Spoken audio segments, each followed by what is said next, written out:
हमारे पास वक्त खत्म हो रहा है विंस, मैंने कोलेट को कहते सुना जब इसका साथी टाकटल में तार कोल डाल रहा था। फिर वो डायल की तरफ आया और मेरी तरफ इंतबाही नजर डालते हुए इसे मोड़ने लगा 300 डिग्री। कैटल से एक पंप के जरिए स्याह माया दांत की बाल्टी में मुंतकिल हो रहा था।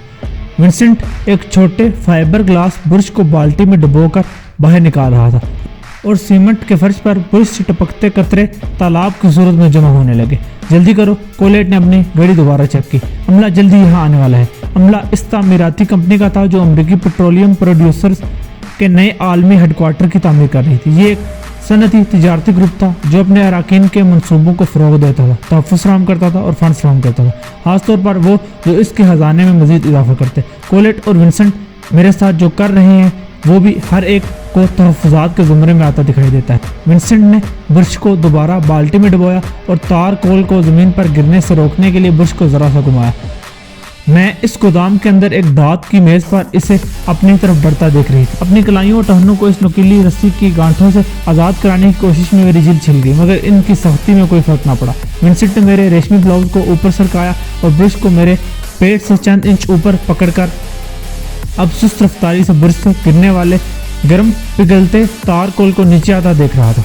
प्लीज़ मैं कसम खाती हूँ मुझे कुछ नहीं मालूम, प्लीज़। ब्रश से पहला कतरा टपका और मैंने आंखें मीचकर अपनी सांसें रोक ली। गोया इस तरह मैं इस गर्म माया से अपनी जिल्द पिघलते महसूस नहीं कर पाऊंगी। कतरा मेरे पेट पर गिरा और एक छोटे से दायरे में फैल गया। मेरे हलक से निकलने वाली दिलदोज़ चीख रात के सन्नाटे में दूर दूर तक गूंज उठी। विंसेंट ब्रश को मेरे पेट पर रखने जा रहा था। मैंने इसे रोकने के लिए कमज़ोर से इशारे में अपना सर हिलाया, मगर वो ब्रश को मेरे पेट पर दबाते हुए तार कोल की पट्टी पेंट करने लगा। मैंने अपने पेट को अंदर खींचा ताकि इसे तार कोल से दूर रख सकूं, चाहे चंद सेकंड के लिए ही था, लेकिन चमकदार स्याह धब्बे मेरी जिल्द पर नक्श होते जा रहे थे। कमान, अगर तुम सिर्फ नाम बता दोगी तो हम ये सब रोक सकते हैं। मुझे नहीं पता मैं कितनी बार बताऊं। मैंने चिल्लाने की कोशिश की, मगर जलन और दर्द का एहसास मेरी आवाज़ निकल गया। वो जानते थे, मैं भी जानती थी कि मैं झूठ बोल रही हूँ। अब यहाँ बात सिर्फ मेरी बर्दाश्त की थी कि मैं ये सब कब तक सह सकती हूँ। पहले के डाले गए तार कोल की जलन अब कुछ कम हो चुकी थी मेरे बाजुओं और टांगों पर, और अब मेरे पेट पर गढ़ों की तरह महसूस हो रही थी। कुछ जगहों पर तार कोल ठंडा होकर फट चुका था, वहाँ अब खुले जहन बन गए। पता नहीं मैं कब तक जिंदा रहने वाली थी। डॉसन यूनिवर्सिटी का कॉलेज ऑफ इंजीनियरिंग मुल्क के मारूफ तकनीकी इदारों में से एक था और मैं इसकी हेड थी। एक माह पहले मेरे कॉलेज से एक पेपर निकला था जिसने तवानाई की दुनिया के कान इस तरफ लगा दिए थे। मशहूर जर्नल ऑफ एडवांस एनर्जी में शाया होने वाले इस मकाले में बैटरी पर जारी तहकीक की निशानदेही की गई थी जो ऑटो इंडस्ट्री में इनकलाब बर्पा कर देती और पेट्रोल की ज़रूरत को अमली तौर पर ख़त्म कर देती। बैटरी एक ही जगह पर तवानाई को ज़हीरा करने और तकसीम करने के तस्वर पर बनाई जा रही थी। तवानाई एक मवाद की शक्ल में थी जिसमें काबिल रिचार्ज ज़रात शामिल थे। कंटेनर ज़्यादातर काइयों में पाए जाने वाले मायारी पेट्रोल टैंक से छोटा होता, एक साथ मिलकर वो मार्केट में मौजूद किसी भी दूसरी कार बैटरी के मुकाबले में ज़्यादा मौसर और कम महंगी होती। इस मालूमात को जानने के लिए ऑटो मैन्युफैक्चरर्स ने फ़ौरन बैटरी की पैदावार शुरू करनी चाहिए और पेट्रोलियम प्रोड्यूसर्स ने इस रिसर्च को दफन करने के लिए जंग छेड़ दी। तहकीक के बाद मुसन्नफ ने गुमनाम तौर पर पेपर जमा कराए और बोली की जंग अपने अरूज पर पहुंचने का इंतजार करने लगी। जब ऐसा हुआ मैंने एक कॉलेज इवेंट का ऐलान कर दिया। पूरी दुनिया के मीडिया को मदऊ किया इस बड़े इंकिशाफ के लिए जब नीलामी का फातिह और तहलीक के मुसन्नफ पहली बार मिलते। बैटरी का ख्याल इत्तफाकन गुज़श्ता मौसम बहार में एक फैकल्टी मीटिंग में आया था जहां हम लोग रिसर्च टैक्स पर बात कर रहे थे। विंसेंट डेलगाडो और कोलेट मैकाल्गो साल के अपने आर्जी मुद्दत मुलाजमत में थे। ज़ाहिर है इनके लिए कामयाब तहकीक एजेंडा डेवसन में इंजीनियरिंग के दीगर फैकल्टी की तरफ से अवार्ड बशमूल नोबल प्राइज़ जैसे पुरकश इनामात की ज़मानत था। तुम जानते हो तुम्हें क्या कर रहे हैं? कॉलेज ऑफ इंजीनियरिंग के 30 साल तजर्बाकार फ्रेड सैमसन ने कहा। काबिल तजदीद तवानाई, हमें इस पर सोचने की जरूरत है। ज़्यादातर असातिज़ा ने सर हिलाया। रॉब पेंजर, प्रोफेसर एमरसन मुत्तफिक नहीं थे। इसकी एक वजह है, इसने कहा, इन इलेक्ट्रिक कारों को ले लो जो अब खत्म हो चुकी हैं। इनमें से ज़्यादातर एक बड़ी बैटरी पर चलती है जिसे अब हर 70 से 100 मील के फासले पर चार्ज करना पड़ता है और फिर भी तवील फासला तय नहीं कर सकती जितना एक गैस से चलने वाली कार कर सकती है। वो वापस बैठ गया और अपने बाजू अपने सीने पर बांध दिए। आपको हाइड्रोजन फ्यूल सेल्स के बारे में सोचना होगा। मुझे यकीन नहीं आता फ्रेड, फ्यूल सेल बैटरी मज़ाक है। सैम ब्रेसलिन जो अपनी सफारतकारी के लिए मशहूर नहीं, बोल उठा। हाइड्रोजन के लिए सिर्फ ज़मीन को खोदना काफ़ी नहीं होगा, आपको इसे बनाना होगा। इस पर पैसे खर्च होते हैं, सादा पेट्रोल से 4 गुना। सैम ने कहा। वो सारा दिन बहस करते अगर मैं मुदाखलत ना करती। आप सबके अच्छे पॉइंट्स हैं। मैंने कहा हाइड्रोजन फ्यूल सेल से चलने वाली कारें आज वहाँ मौजूद किसी भी दूसरी इलेक्ट्रिक कार से बेहतर हैं, लेकिन अगर आपको हाइड्रोजन पैदा करने के लिए कोयला या तेल या कोई और चीज़ जलाने की ज़रूरत है तो क्या ये वाकई साफ तवानाई है? इस तबसरे पर ज़्यादातर मेंबरान सोच में बढ़ गए। आप हम सब के लिए पेट्रोल से चलने वाली कारों में घूमते रहने की वकालत नहीं कर सकती। जॉइन मटेरियल साइंस के एक साथी ने कहा कार्बन फुटप्रिंट्स के बारे में सोचो जो हम पीछे छोड़ गए। मैं सिर्फ ये कह रही हूँ कि अगर हमें अपनी तवानाई बनाने के लिए तवानाई का इस्तेमाल ही करना है तो क्या हम वाकई आगे बढ़े हैं? इससे पहले वो जवाब देता हमारे नए माहिर ने कहा आप जानते हैं कि तमाम मुमकिन ऑपरेशन में सबसे बेहतर क्या होगा? एक छोटी हल्की लंबी रेंज की बैटरी। ऐसा कभी नहीं हुआ, सैम ने कहा। इलेक्ट्रिकल इंजीनियरिंग में इसकी डिग्री ने इसे इस बहस में इतनी बरतरी बख्शी कि बाकियों ने बात करना छोड़ दी और इसकी बात सुनी। इसने बात जारी रखी जोइन और मैं फ्यूल सेल्स के बारे में सही हैं, इसकी लागत बहुत ज़्यादा है, लिहाजा मैं कहता हूँ कि प्राइसेस और वर्ल्ड वो काम कर सकते हैं।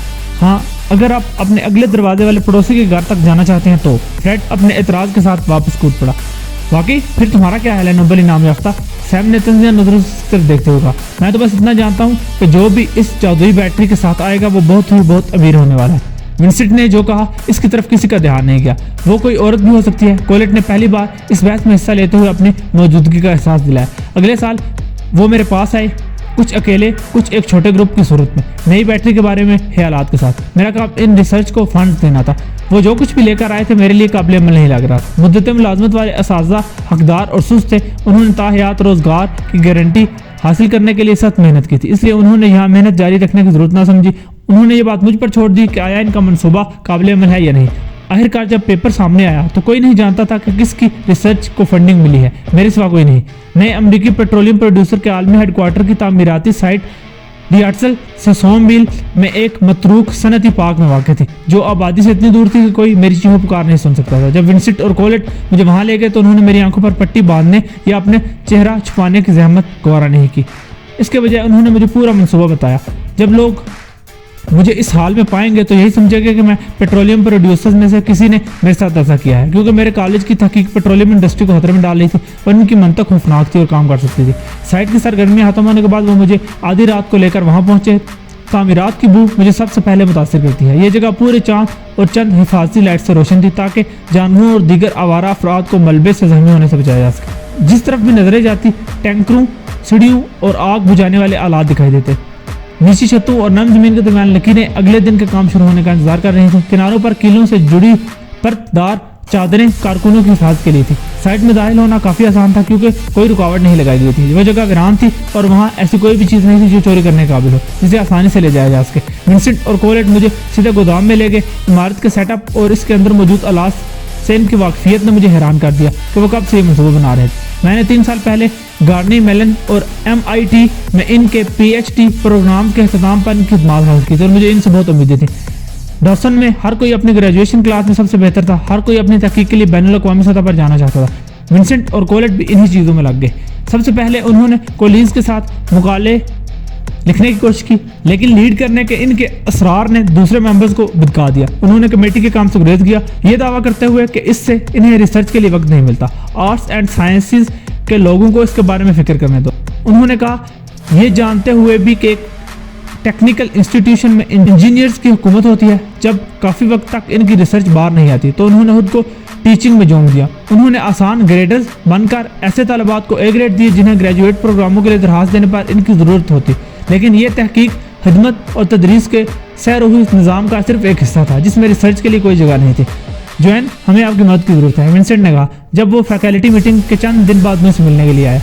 कोलेट ने मजीद कहा सिर्फ आप ही हैं जिन पर हम भरोसा करते हैं। अगर वो मुझे अहम महसूस कराने या मेरी अना को तस्कीन देने की कोशिश कर रहे थे तो इन्हें मालूम होना चाहिए था कि 27 साल अकेडमी में और इनसे 9 साल हेड के तौर पर गुजारने के बाद जूनियर को लीग के साथ बड़ाई का मुजाहरा करने की मेरी ख्वाहिश दम तोड़ दी जा चुकी थी। हम इस बैटरी के आइडिया के बारे में सोच रहे हैं और हम इस पर काम करना पसंद करेंगे। हमने सोचा कि शायद आप हमें किसी टीम में तफवीज़ कर सके।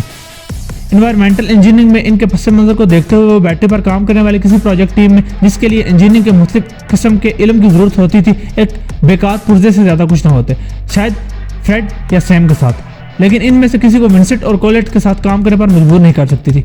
मैंने कहा कि इन पुरजोश जूनियर फैकल्टी मेंबर्स को ये बैटरी हासिल करने के लिए अपना तरीका खुद तलाश करना होगा। प्लीज़ कोई और रास्ता होगा, तुम्हें ये सब करने की ज़रूरत नहीं है। मुझसे अब आंखें भी नहीं खोली जा रही। कम ऑन, जोएन, मैं और विंसेंट जानते हैं हमें कभी भी यहाँ मुस्तकिल मुलाजमत नहीं मिलेगी। हम इस बैटरी से जो पैसा कमाएंगे वो हमारे लिए जिंदगी भर की आमदनी की जमानत होगा। कोलेट ने कहा, ये तुम्हारी जिंदगी है या मुहक्कक की? विंस ने पूछा, बस हमें बता दो कि ये किसने लिखा है। मैंने सर हिलाया, ऐलान आज रात है, तुम्हें पता चल जाएगा, प्लीज ये बंद करो। विंसेंट कोलेट को एक तरफ धकेल कर खुद टार केटल की तरफ बढ़ा और डायल को 400 डिग्री पर मोड़ दिया। चलो ये खत्म करते हैं। वो बेहद गुस्से में था। मैं समझ गई अगर मैंने जल्द कुछ ना किया तो वो मुझे यहाँ मरने के लिए छोड़ देंगे और मेरी फैमिली के पीछे पड़ जाएंगे। मुझे बर वक्त कोई फैसला करना था। ठीक है, मैंने हार मान ली, मैं तुम्हें दिखाती हूँ, वो मेरे ऑफिस में है। विंसेंट मुस्कुराने लगा। यस, इसने मुट्ठी खींची और कोलेट से मुखातिब हुआ, चलो इसे खोल दो। हम इसे क्यों लेकर जा रहे हैं? हमें बस इसके पासवर्ड की जरूरत है, वो मालूम करो। चलो, कोलेट ने कहा, अगर ये झूठ बोल रही है तो फिर हमें इसकी जरूरत होगी। हमारा अगला पड़ाव इसका घर होगा। विंसेंट के अंदाज में कोई हिचकिचाहट नहीं थी। वो जानती थी कि वो रिसर्च हासिल करने के लिए किसी भी हद तक जा सकता है, यहाँ तक कि मेरे बच्चों को मार भी सकता है। हम इंजीनियरिंग बिल्डिंग की चौथी मंजिल पर लिफ्ट के जरिए पहुंचे। सुबह के 5 बज चुके थे और वॉचमैन के आने में 1 घंटा था। विंसेंट और कोलेट मुझे बाजुओं से पकड़कर घसीटते हुए मेरे ऑफिस में लाए और टेबल के साथ फर्श पर गिरा दिया। विंसेंट ने मेरे कंप्यूटर की तरफ दौड़ लगा दी। मुझे अपना पासवर्ड दो जोएन। माई बैटरी, मैंने धीमी आवाज में कहा। वो टाइप करने लगा। फाइल का नाम क्या है? रिसर्च किसने की? माई बैटरी, मैंने दोबारा कहा। वो तहय्युर और इस्तेजाब के आलम में कुर्सी से उठकर साकित सा दोबारा बैठ गया। तुम, रिसर्च तुम्हारी है? वो बेयकीन था और कोलेट भी। वेल, ठीक है ठीक है ठीक है जोएन, इसने कहका लगाया और मेरी फाइल सर्च करने लगा। मैं देख रही थी कि इसकी उंगलियां यक के बाद दिगरे एक ही की को थपथपा रही हैं। मैंने पेज अप और पेज डाउन फर्ज किया।